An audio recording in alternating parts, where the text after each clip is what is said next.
Hey guys, me Dave. It's what is it? 11/8. I can hardly see. 2020. They make my, they can make my eyes blurry. I can hardly read. I have to use readers to read a newspaper or read a letter or something like that. I cannot, or read Facebook. Read the posts. About dogs and all this stuff or whatever's on there. I have to put my readers on because I can't see. They purposely make my eyes blurry, and I know it's them because when I go get my driver's license renewed, my eyes are blurry, and they stop that. And when I do the eye test for my driver's license, my eyes are clear. So I know it's them. Making my eyes blurry and all that stuff. It's, I don't know why did they do that? I don't know. So I was just, I don't mean to talk about people, but it's in my face. You know what I mean? It gets thrown in your face. You hop on these calls and all that stuff, and you hear these nonsense stories and people being kidnapped when they're a baby and all this stuff, and that's it. Those stories are not true, you guys. If you're in your 50s and you say that you got kidnapped when you're a baby and the military did all this stuff to you, and then they let you go after a couple weeks and all this stuff, that's all BS, you guys. Another one is another guy went to a bar and he got drugged up, and they took him and they implanted him with all kinds of implants, and then they threw him in his bed, And then another guy, they broke in his room, broke in his apartment, and implanted him, and he was awake, implanted him, and then they said, nice room, and then they implanted him, and then they left.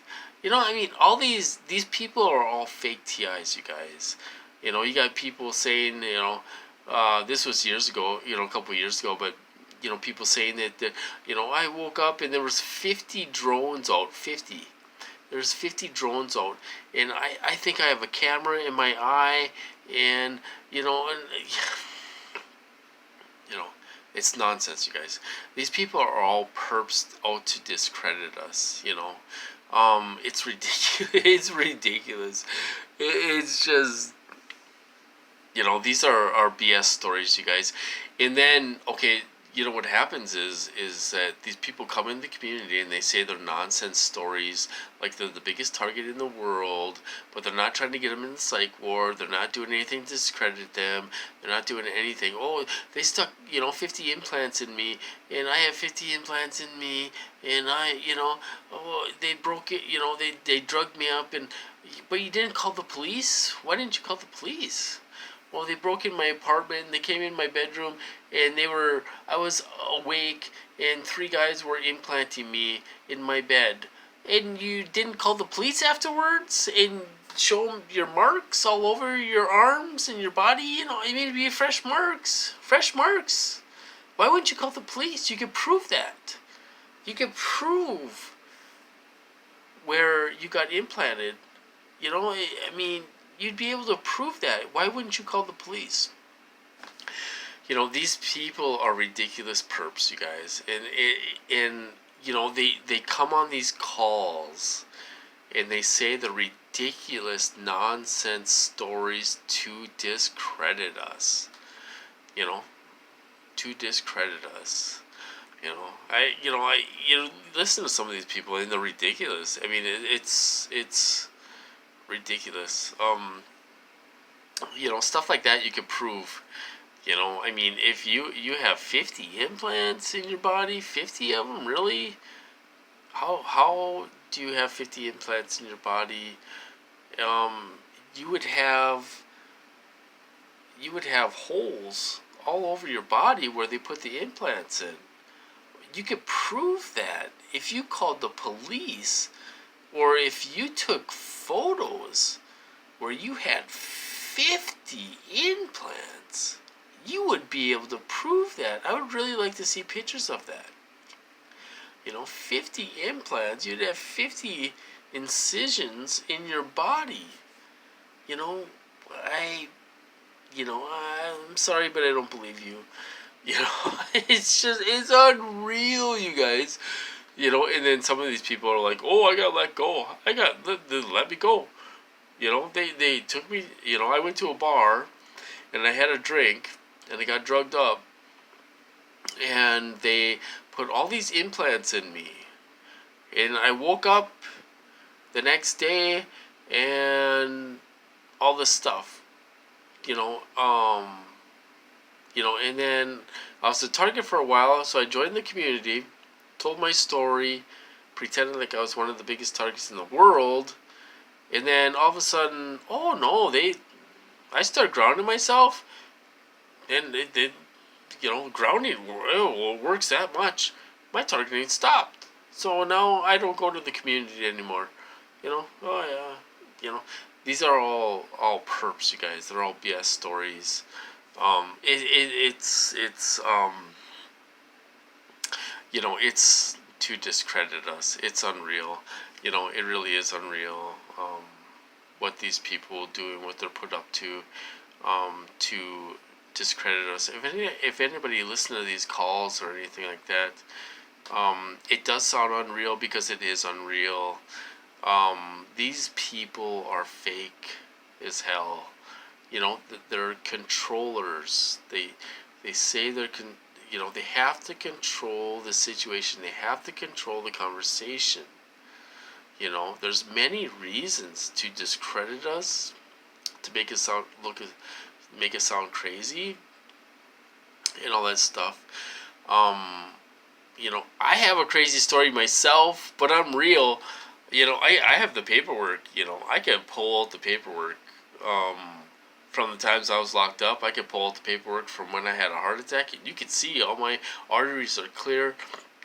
I have paperwork. So if anybody wants to see my paperwork and I'll show you my medical records. Being in the fake psych ward doesn't show up. I never got a bill or anything, but I have the paperwork for being in the psych ward, a fake psych ward. And there's 5 or 6 of us that have the same story. We are real TIs. There's a few of us out there that have the same story. But there's a lot of fakes out there that are that are out there to discredit us, and stuff.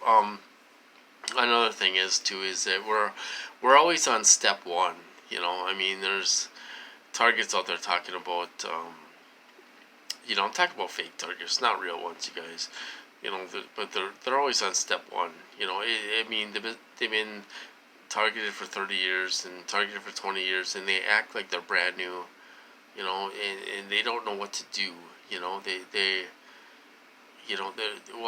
They're still talking about collecting evidence. We've been talking about collecting evidence for years.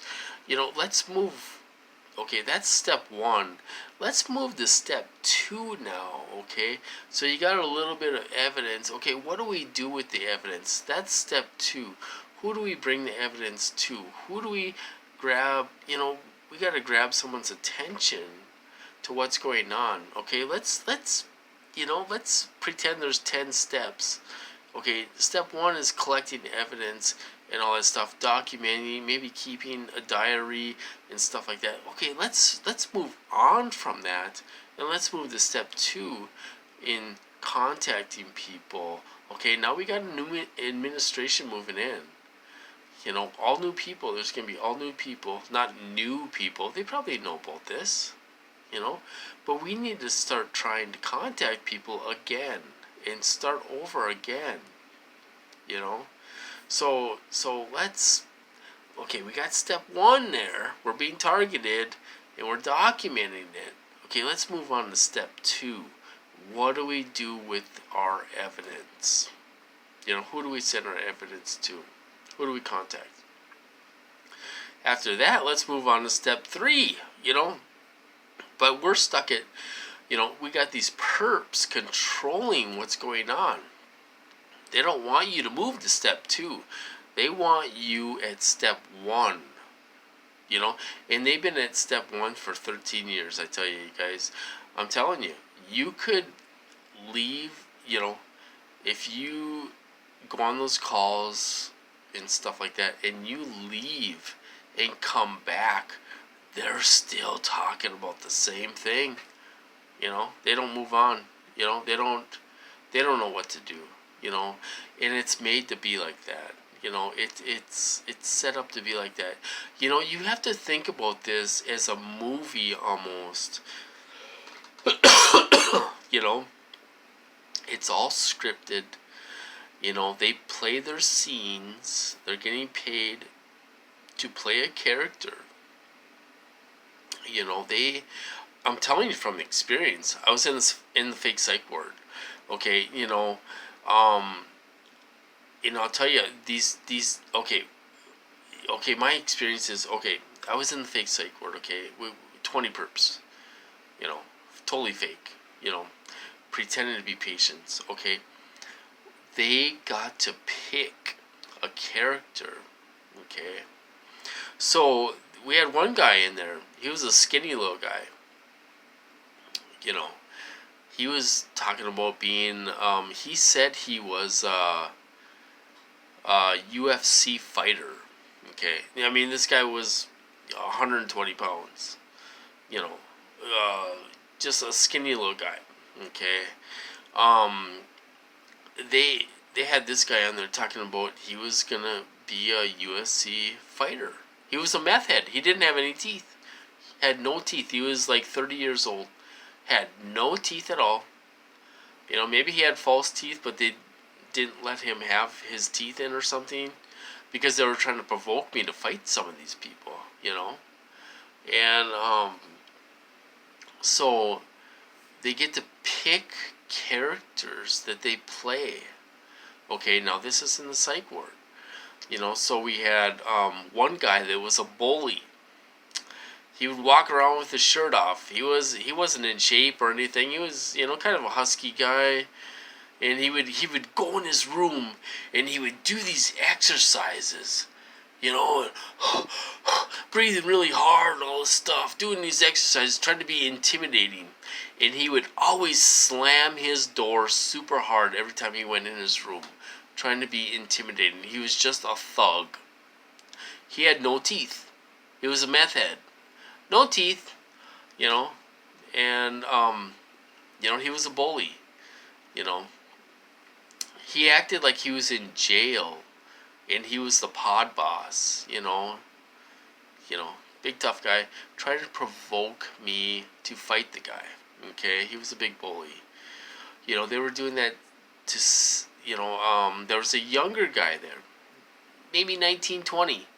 They were trying to provoke me to fight that guy. Okay. My sister came to visit one time in the fake psych ward. She came to visit me and we were talking. Okay, so they were trying to provoke me with this younger guy. He was probably 20, 21 maybe. And he had his older brother there. He was in shape. He was, you could tell he worked out and stuff. He was wearing a see-through shirt and all that stuff so you could see his chest and his muscles and stuff. He was a pretty big guy. And they were trying to provoke me to go after this guy. I mean, I'm sitting here in my chair trying to fight it because I want to pound the hell out of this guy. But it wasn't me doing it. It was them provoking me, hitting me with rage. Okay? Putting thoughts in my head and all that stuff. So this kid comes up to me and he's like, "Oh yeah, my name is blah blah blah, and you better remember my name." Okay, so I'm sitting here with my sister trying to visit my sister, and I said, "Is there a problem? Is there a problem or something?" And they're sitting here hitting me with rage, trying to provoke me to fight this guy. And his older brother is sitting here moving his chair. He's ready to jump. He's ready to jump on me if something happens, He's ready to break it up if something happens. And I'm sitting here, my thoughts were, I have to sit here and take this crap and I have to walk. You know what I mean? I was just raging. But it was all them doing it, trying to get me, provoking me, trying to get me to fight this guy, So they will play, and this kid afterwards, he was walking around with a towel around his neck, acting like he was a boxer. They play characters. They pick characters to play. And it's the same way online. It's the same way on these calls. They pick a character to play. We used to there was a girl on the calls that used to be a valley girl. She was an African American girl, and she would use race all the time to make her be the victim. But she talked like a valley girl. You couldn't tell what color she was. She talked like a valley girl. Okay, that was her character. She was playing a part, playing a character. So we have these people that go on these calls in this community and stuff like that are acting. They teach them how to act. They these people pick a character and they stick with that character. Some, I don't know, some could be, whatever, They pick a character and play with it and stick with it, That's what they do, So you have to look at this like a movie. It's like reading a book. It's like a chapter, and then, there's always going to be something in the next script, So if you go to a call tonight, there's going to be a theme. There's going to be 3 or 4 people controlling the call, that are perps. They're controlling the call, controlling this conversation, all this stuff. And then you might turn in tomorrow to a call, and there will be another theme of scripted conversations and stuff like that. Okay, now here's the thing. Every now and then, there'll be a real TI that doesn't know what's going on, and he'll tell his story or talk about whatever, and they will shut that guy up. They will interrupt that guy, and they will change the subject off that guy, because they can't have that guy speaking in chaotic conversations, where he's talking about his targeting and stuff like that. So they'll shut that guy up, and they will change the subject. This is what's really going on, you guys. So it's psychological warfare. It's to keep you a victim. They want to keep you a victim. They want to keep you on step 1. They don't want you to move ahead. They haven't moved ahead in 13 years.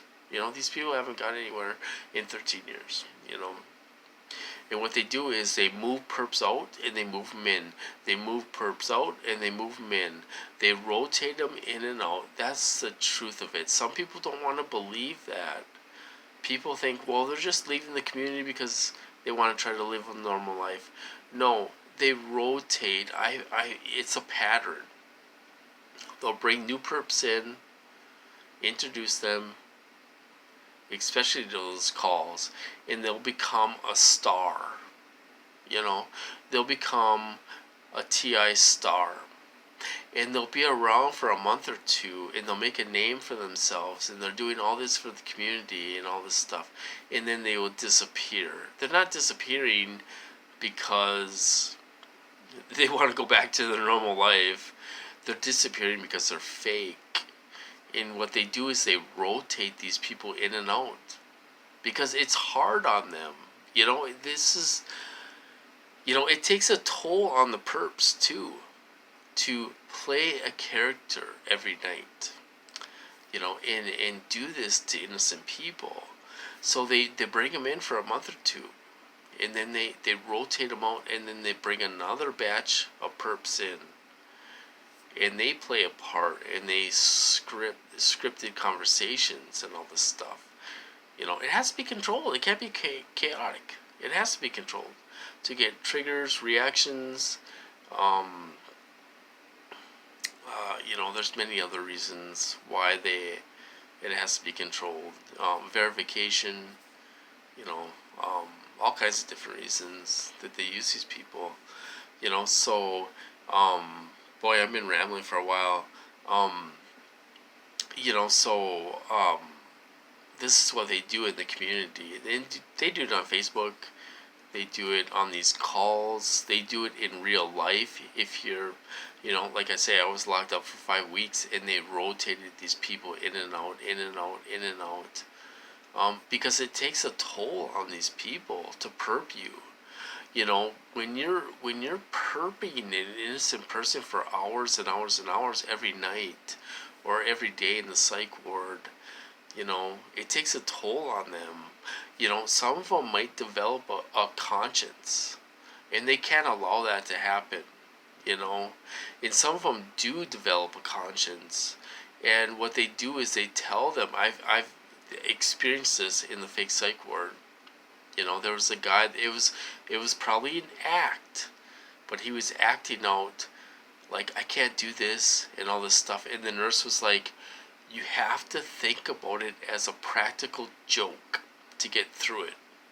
Because the guy was in there perping me every night, every day, He seemed like an alright guy, but that was probably an act, Because some people have a problem doing this to innocent people, and they have a conscience, or they'll develop a conscience to do this. And they'll be like, I can't do this, or whatever. So they'll move them in for a month or two, and then they'll rotate them out, and they'll get a new set of perps in there for a month or two, and they'll make a name for themselves and control the conversations and control the calls, every single call. And it takes a toll on these people mentally, I believe, unless they're a pure sociopath, psychopath, where they have no feelings at all.